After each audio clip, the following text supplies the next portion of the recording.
Hi, everyone. My name is Michelle Blackwood. Welcome to another live. I'm so excited that you're here today to join me. Welcome, welcome, and thank you. Today, I am going to make an easy recipe, and it is garlic with broccoli sauce. Easy recipe. I'm not going to use any oil, and be sure to share this live. And let's get started. So, for this recipe, broccoli, at this time of the year, it's still cool in many parts of the country here in USA. And a lot of people are growing broccoli in their garden. And I grew mine, but now it's too warm here in Florida. So, my broccoli, they've already bolted. However, if you're in a cooler part of the country and you want to make this recipe, it's even better because you're growing it organically and, more, especially if you're growing it organically without any chemicals or anything. Broccoli is very, very nutritious. It's high in vitamins and minerals and antioxidants. And antioxidants are great for counteracting free radical and preventing free radical damage to our cells. And many of the free radical damages may lead to many chronic illnesses, cancer, heart disease, diabetes, and so on and so forth. So, broccoli has a lot of antioxidants, guys. And so, you want to consume broccoli a lot. It is from the cruciferous family, like cabbage and kale and Brussels sprouts. They're all from the same collard greens as well. They're all from the same family, and they are just a powerhouse, full with nutrients, superfood, I would call them. Great, great, great, especially for people who have issues like cancer and any of those chronic diseases. Just amazing. The broccoli is high in vitamin C.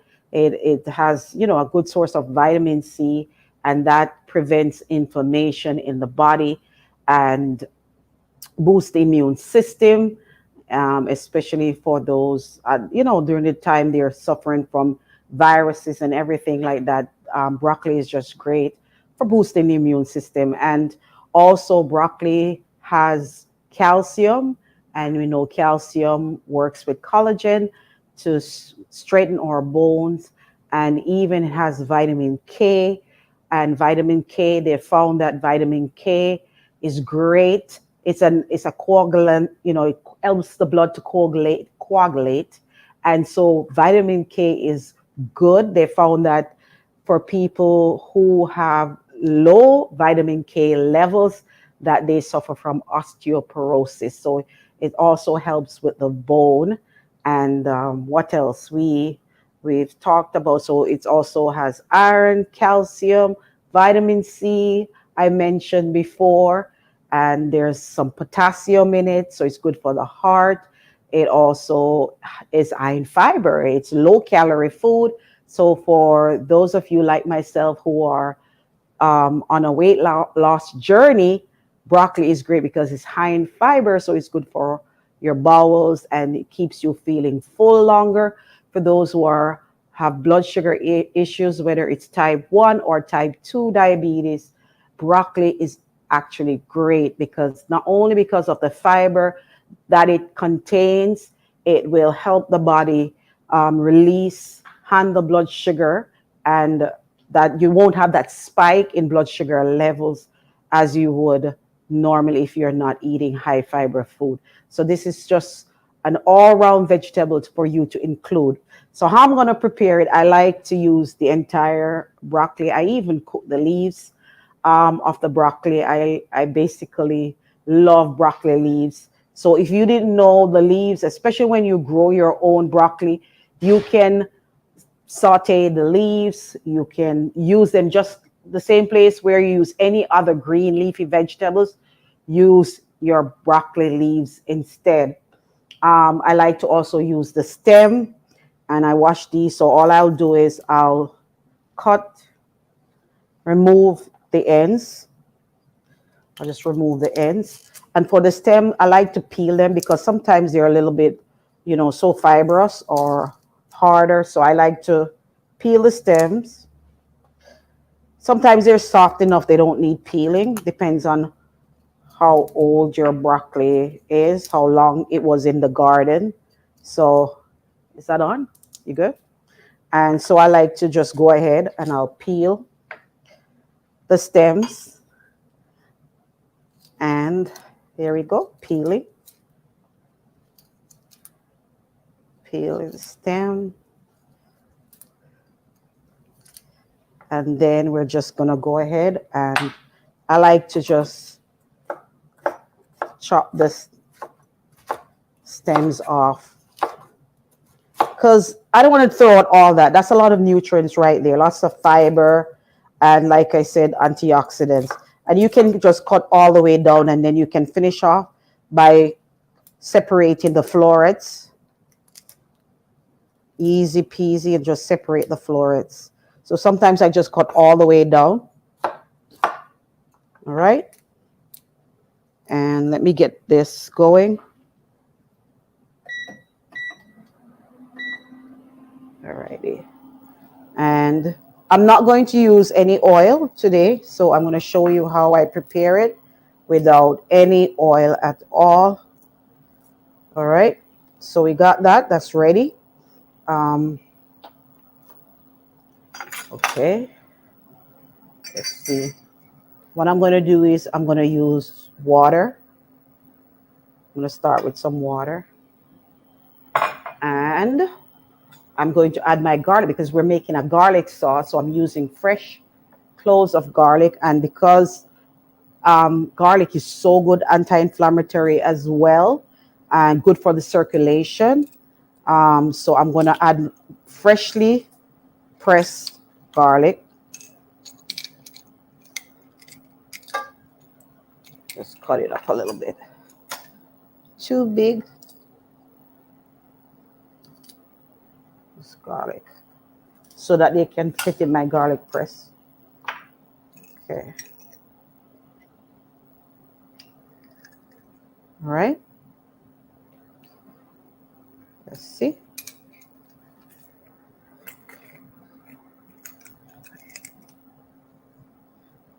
Stove.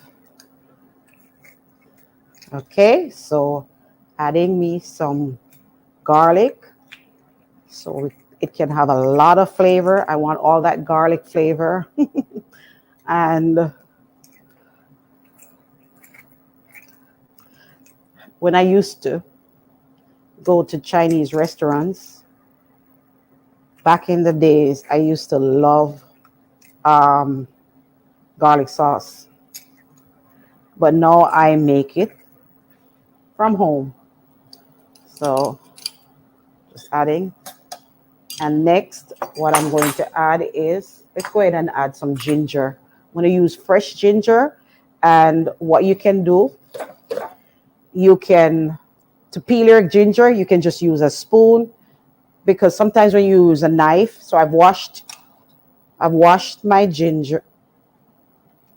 And ginger is also one of those, it's a rhizome, so it's a root of the plant. And one of the things that you can do as well is you can grow this. This ginger can even be grown in a pot indoor. So ginger is easy to grow. So if you're contemplating, because it grows very easily and you can harvest it. And what you can do with it is when you harvest it, when you harvest it, I'm going to get my grater. I didn't bring, it's right here.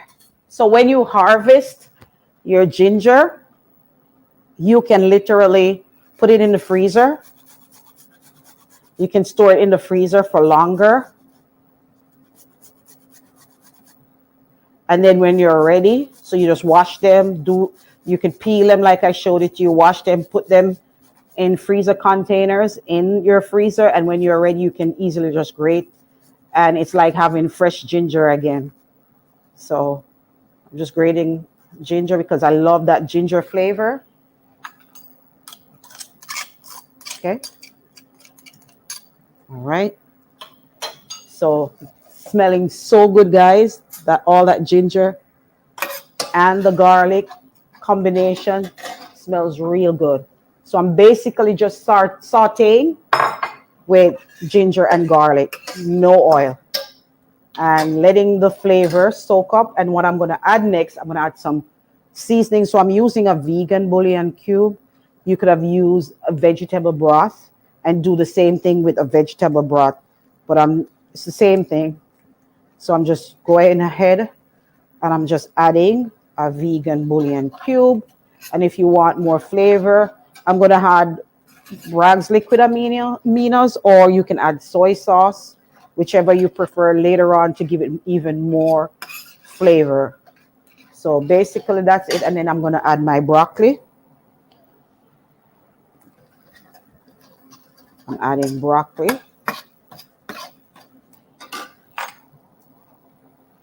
And I'm literally stir frying with my broccoli.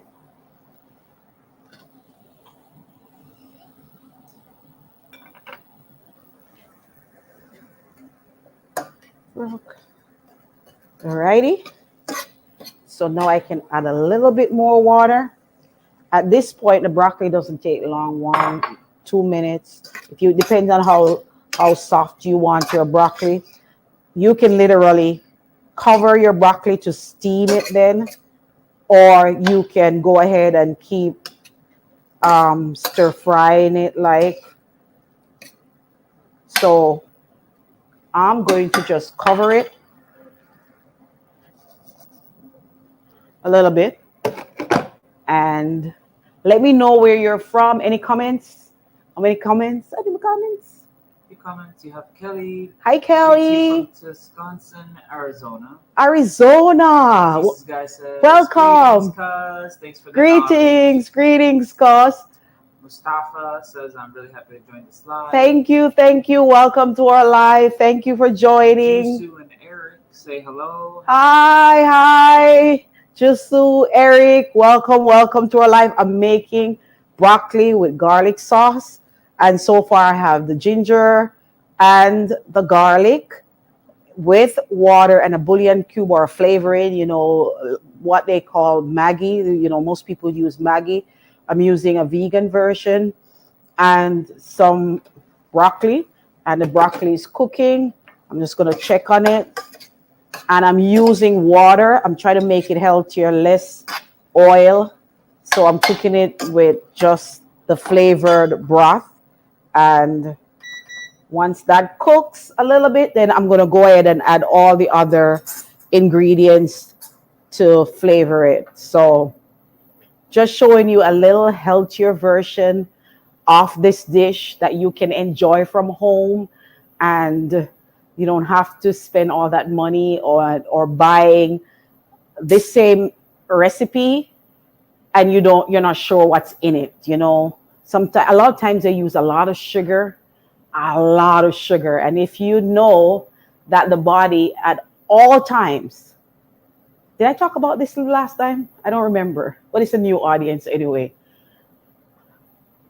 Our body only has a 1.5 gallons of blood circulating at all times, and only 1 teaspoon of sugar can stay in that circulation. Anything over that, the body releases the insulin, the pancreas releases the insulin to take care of that and store it. So it's either going to store it in our organs, such as around the midsection, the liver, and people end up with fatty liver diseases. And when there is too much sugar in the circulation or in the bloodstream, the body releases what you call dopamine. And these chemicals, these dopamines, make you feel rewarded. You feel, yes, satisfied, especially when you drink a lot of, or anything that is high in sugar. However, shortly after that, the body releases another hormone, and that hormone is going to cause your body to really crash, literally crash. And so you feel down. In Jamaica, did we used to say that there I learned that niggeritis set in and you feel lousy, it's a low. And if you consistently having you're having your body going high, low, it's not good for your pancreas. The pancreas can eventually become overworked, or what they call it, it's not taking care of that sugar that's in the blood, and you end up having insulin resistance. And so what you need to do is always increase your insulin sensitivity, and it's by doing that is eating less sugar, higher fiber food like your broccoli, your vegetables. It's looking pretty good. It's almost ready.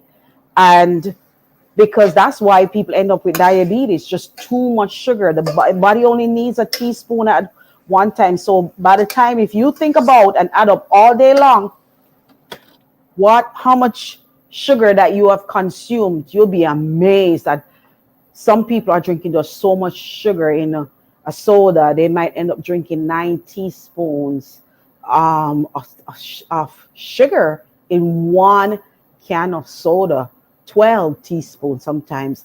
That little baby yogurt that people are consuming, that yogurt can sometimes contain 15 teaspoons of sugar. And sometimes we think that it's a health food, it's yogurt, it's good for you, it's good for your good bacteria. However, it is just so much sugar in it. And what we're trying to do is reduce the amount of sugar. I mean, the body sees sugar as sugar. So even though today I'm not going to use refined sugar, I'm going to use maple syrup, you still want to use that in moderation, just a little, to get the sweet taste, but not over putting much sugar. And when you buy out, sometimes you eat out, you don't know. All the person sometimes care about is the food tastes good. The food tastes good is not about the amount. They're not thinking of necessarily your health. They're thinking about the fact that the food taste is gonna have to taste good. So if they have to dump more sugar, and if they have to dump more, salt or oil or this, whatever they have to do, at the end of the day, that's what they're thinking about. So now we have to take more control and become more aware of what we're taking in our bodies, because at the end of the day, our health is our wealth. Okay, so this is ready. And see. Ruben says, "Thank you for doing it live. Please make them more often." Oh, blessings. And Jennifer Gibbs says, "Hi Michelle, I have tried several of your recipes and Oh, I love them Jennifer. all. I Thank will try you, this Jennifer. one as well, watching from New York." New York in the house. Welcome. This is actually ready, so I'm going to move fast because it is actually just right. So what I said, I'm going to add the rest of the ingredients. So I'm going to add a little maple syrup. Watch me. That's a little. I'm going to add a little maple syrup, not a lot. I am going to add um, maybe a little onion powder, just giving it extra flavor. Don't even have to add these. It's okay. Well, this garlic powder is brand new. And let me see if it's brand new. I'm not going to open it. I need, because we already have garlic. So what I'm going to do is, for the sauce, because I'm making a sauce, I'm adding some non-GMO, non-genetically modified cornstarch and some water. You could probably add tapioca starch to a little arrowroot would work as well. And I'm adding that with water because I'm going to make the sauce. All right. There's some broccoli in it. All right. And all I'm going to do now is I'm going to add that. And that's my garlic sauce right there. I'm going to go ahead and add, if you want, a little, let's stir, because it's going to get thick. And I'm going to add a little Bragg's, or if you want to do soy sauce, it's up to you. A little. Hopefully I didn't add too much. And that is your broccoli with lots of garlic. I mean, garlic is so good. Great. If you eat 4 cloves of garlic a day, it's like you're having natural antibiotics. 4, if you can't eat them raw, like how I looks perfect. How I include, so you just want to cook it now until it's thickened. So that's it. Nice glazed look. And if you want to eat enough garlic, so it's 4 cloves a day. If you're sensitive to garlic, to raw garlic, some of the things I do is I add the garlic to my salad, and then all the other ingredients will neutralize that flavor, that potent flavor. So I will squeeze that when I make my salad on a daily basis. Or what I do is I add it to my salad dressing when I'm blending my salad dressing. My favorite salad dressing, I think I told you guys about it. My latest favorite, because I switch, I'll get tired of it eventually and switch to another one. It's basically doing a hummus salad dressing. I need to put it on the side. I haven't as yet. It's basically getting your chickpeas and you're blending up with, I like to put ginger in it because it's great for digestion. And so it prevents your body from getting bloated. And I like to put the chickpeas because it's high in protein. So that helps with the salad. I'm trying to make a balanced diet. And what I do is I blend that with the garlic, the chickpea, tahini. And tahini and garlic goes well together. The tahini is high in sesame. It's made from sesame seeds, so it's high in calcium. So I'm taking care of my bones. And then I'm blending that with the garlic, the onion. You might put a little onion in it, and lemon juice, salt, and I blend all that up and create my salad dressing. Then I get to use the garlic again, fresh. Another way is just to steam. If you're super, super sensitive to raw garlic, steam it. Just put the water in the pan with those 4 cloves of garlic and cook it. Another way I used to like to do is bake it. You bake the whole garlic bulb, tastes delicious. Then you can add it if you roast the whole garlic bulb. So that's another way that you could do it. And why not even air fry it? But you have to be careful that it's not overdone, because if you, I cut them in slices. I used to even pan fry them, but I'm not doing that now. And cut them in thin slices and just fry them. So that's another way to do garlic. And so you can consume the garlic. It's great for circulation, build the immune system, fight off everything, antimicrobial, anti-parasite for people who have candida issues. Garlic would be great. Gut issues, all that. Um, Garlic would be great to include. People even who have issues um, what's one of their ticks now, Lyme's disease, garlic, lots of bulb that they have to eat like a bulb a day. So just some natural things I'm sharing with you that you can include. Let your food be your medicine, and your medicine be your food. And what else? I think that's it. Oh, if you want, it's only if you want, you can add a little cayenne pepper, just a little sprinkle for a little kick. A little sprinkle, because this cayenne pepper is so potent that you don't need a lot, and it will boost the flavor without you having to add so much salt. So sometimes if I want to cut back on the amount of salt I add in a dish, I just add more onion powder and garlic powder and my cayenne pepper. Just add extra seasonings, and there you go. This is Delma great. says, is your dressing recipe anywhere? Not yet, not yet, but we're gonna work on it. Maybe Thursday. So Thursday we'll work on the dressing recipe so we can get it on the website. We'll actually do it. I just throw it everything in the blender, so I haven't written it as yet, but it's very easy to do and it tastes good. Um, we're planning to go outside. I'm not sure yet if we're going to be able to set up the live, but we might start going outside and doing some gardening videos. That's the plan. We'll see how it goes. And so be sure to join us. And if we go live, that would be nice, doing gardening too. Because I truly believe that we need to know where our food comes from, and we need to know where the food comes from. We need to be able to know that, okay, I'm growing as much as I can, possibly can. I know a lot of you, if you don't have a garden, and maybe this year I'm encouraging you to start one, and you don't have to have a big space. Sometimes the garden produce so much, you definitely will have to find people to share. some of it with our can, or you have to freeze, or you have to dehydrate. But you don't need a lot of space to grow stuff, and you can focus on even perennial things or biennial things that will come back again and again, root vegetables and so on. So hopefully we get to go out and do that, and it'll be fun. Anyway, guys, thank you so much for joining me on another live, and I'll see you when we do another one. Take care. Bye.